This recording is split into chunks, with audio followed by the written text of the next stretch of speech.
Portalito, ese eras tú. No. A ver, estos eran producidos por el ICAI, ¿no? Sí. Sí. Ahora, ¿cuál es el momento en que de verdad te diste cuenta, creo que Javier, el de Punto y Coma, nos hacía el cuento de que sí, y tú lo decías, una vez estuvieron en el Teatro Carlos Marx, y sí, o sea, fueron censurados totalmente. La película, por ejemplo, Alicia en el Pueblo de las Maravillas, ¿no? Esa es mi primera y única película guión? en el cine cubano. ¿Cuánto duró en cartelera? No es mi guión, o sea, ¿no? quiero aclararlo. La película duró como 3 semanas en cartelera. Pero además había mucha afluencia del público. Yo soy uno de los personajes de la película Alicia en el Pueblo de Maravilla, yo soy Luzbelio. Ah, sí. Entonces, en esa película, de pronto mi padre me dice, bueno, es que en Cuba hacer cine era un privilegio prácticamente. Entonces, Daniel Díaz Torres me llama a hacer este personaje, un personaje pequeño, que justamente una de las escenas más memorables de esa película la tengo yo con Carlos Cruz. Ah. Y entonces todo el mundo se acuerda de esa escena porque yo le digo a Carlos Cruz, estamos saliendo de un baño termal donde te están poniendo fango y esas cosas. Y entonces dice Carlos, le digo yo a Carlos, ay Pérez, usted huele a mierda. Y me dice, él no entiende el chistecito, ya se sabe que todo el que está aquí es porque está cagado. Digo yo, no, pero es que usted huele literalmente a mierda. Entonces, ese diálogo, de pronto en ese momento de la película era extremadamente corrosivo. Y aunque te parezca grosero, pero digo, es un horario familiar, no debía hacerlo, pero estoy citando. Está citando el guión. Están en el diccionario las palabras. Claro. La Real Academia las acepta. De pronto, todo lo que pasaba en esa película era como una especie de metáfora del contexto, ¿no? Entonces, de pronto se armaron cosas de que iban gente de la Juventud Nacional a los cines a gritar en contra de Alicia. Yo me acuerdo que una vez, cuando mi papá fue al cine a ver la película, pues le dije, yo no te acompaño, ya yo la vi en el ICAI, me pareció buena la película, pero ve tú, porque a mí todo el mundo me va a reconocer y a ti no. Entonces, por favor, ve tú solo a ver la película. Y de pronto papi me cuenta que estando en el cine Yara, de pronto una persona grita, ¡abajo, Alicia! Y otro gritó, ¡Alonso! Entonces, de pronto, aquello fue muy chistoso, porque estaba muy polarizado el asunto. Ahora, el humor, por ejemplo, aquí en la política, ¿es diferente? O sea, el humor en la política, porque obviamente ahí pues era un humor bastante subliminal, pero de verdad en Cuba, ¿tú llegaste en el 96? Salí en 95 y llegué en 97, me tomó un poco llegar. ¿Podías hacer humor criticando el gobierno?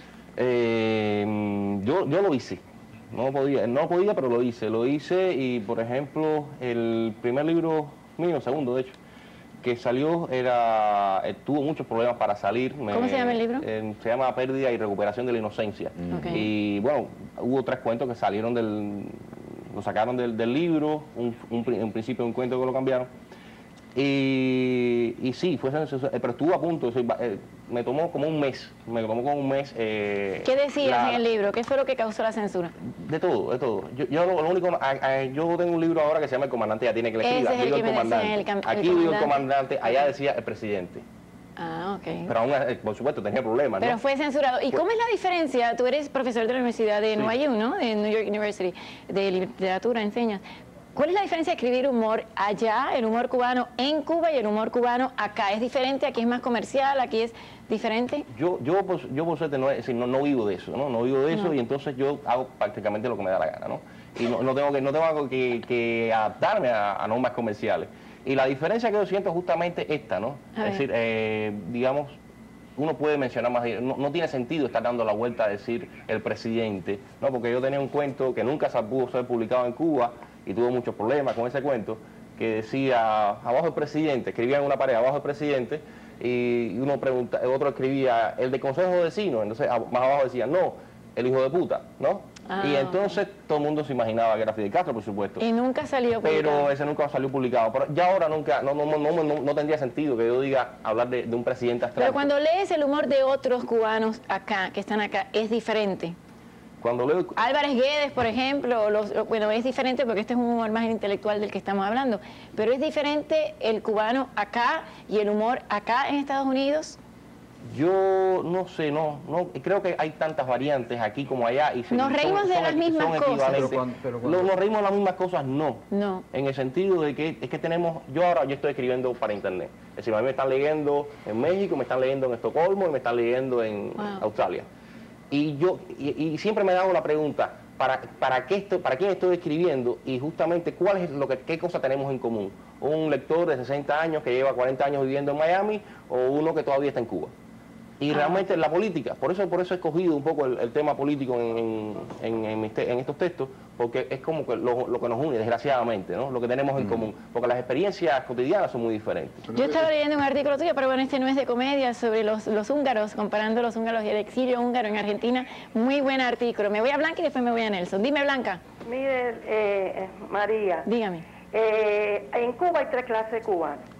Está el cubano que tiene a sus hijitos sin zapatos, sin ropa y pasando hambre.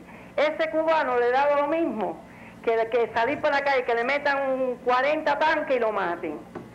Pero hay otro tipo de cubano. Es la cubana o el cubano que está detrás de la ventana mirando a las pobres mujeres de blanco, jugándoselo todo por el todo. Esas no salen a la calle. ¿Sabe por qué? ¿Por qué? Porque esas tienen familiares aquí reventándose el alma, trabajando para llevarle dinero, para llevarle ropa, zapatos, y le pueden comprar comida a sus hijitos. Y está el tercer cubano, que es el comunista, que ese no tiene humor, porque tiene mucho odio en el alma.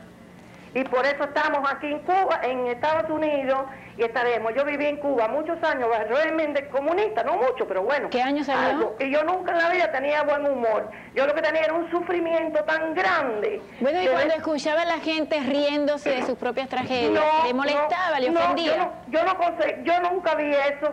Sin embargo, ahora sí sé que existe, porque mi familia van a Cuba, y allá mis tías y todos mis parientes se ríen de oreja a oreja, como dicen. ¿Y a usted el le humor ofende? es mucho. Pero aquí, yo nunca en Cuba pude reírme con esa risa así y esa felicidad. ¿Sabe por qué? Porque tenía mis tíos presos, mis padres presos y tenía mucha familia. Y entonces yo nunca fui Entonces sí se siente ofendida. Sí me siento muy ofendida. Aunque sea un escape. Muy ofendida. Y yo pienso que si no hubiera de aquí nadie que fuera a llevarle de todo allá, ya el pueblo de Cuba se hubiera lanzado para la calle y aquello se hubiera acabado. Bueno, gracias, Blanca.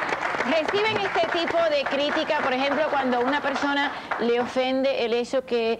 yo recuerdo, y siempre lo he mencionado, en Telemundo yo estaba haciendo un programa prime time, horario estelar del huracán Andrew, con los damnificados y todo, y tenía muchos artistas, y estaba Álvarez Guedes, y cuando Álvarez Guedes hizo un chiste, la gente se ofendió muchísimo. A mí me impactó aquello porque realmente no le estaba haciendo daño a nadie. Pero bueno, hay un límite, hasta aquí nos debemos de reír y hasta aquí no. ¿Cuál es? A ver, me voy a pausa, quiero que piensen, ¿hasta dónde puedo llegar? Y quizás, ¿hasta dónde quizás esa línea no la debo de cruzar? Esta es la pregunta. Nos vamos a pausa y después me voy a la tribuna porque sé que todos quieren hablar. Estamos hablando del humor y que lo estamos utilizando como un escape.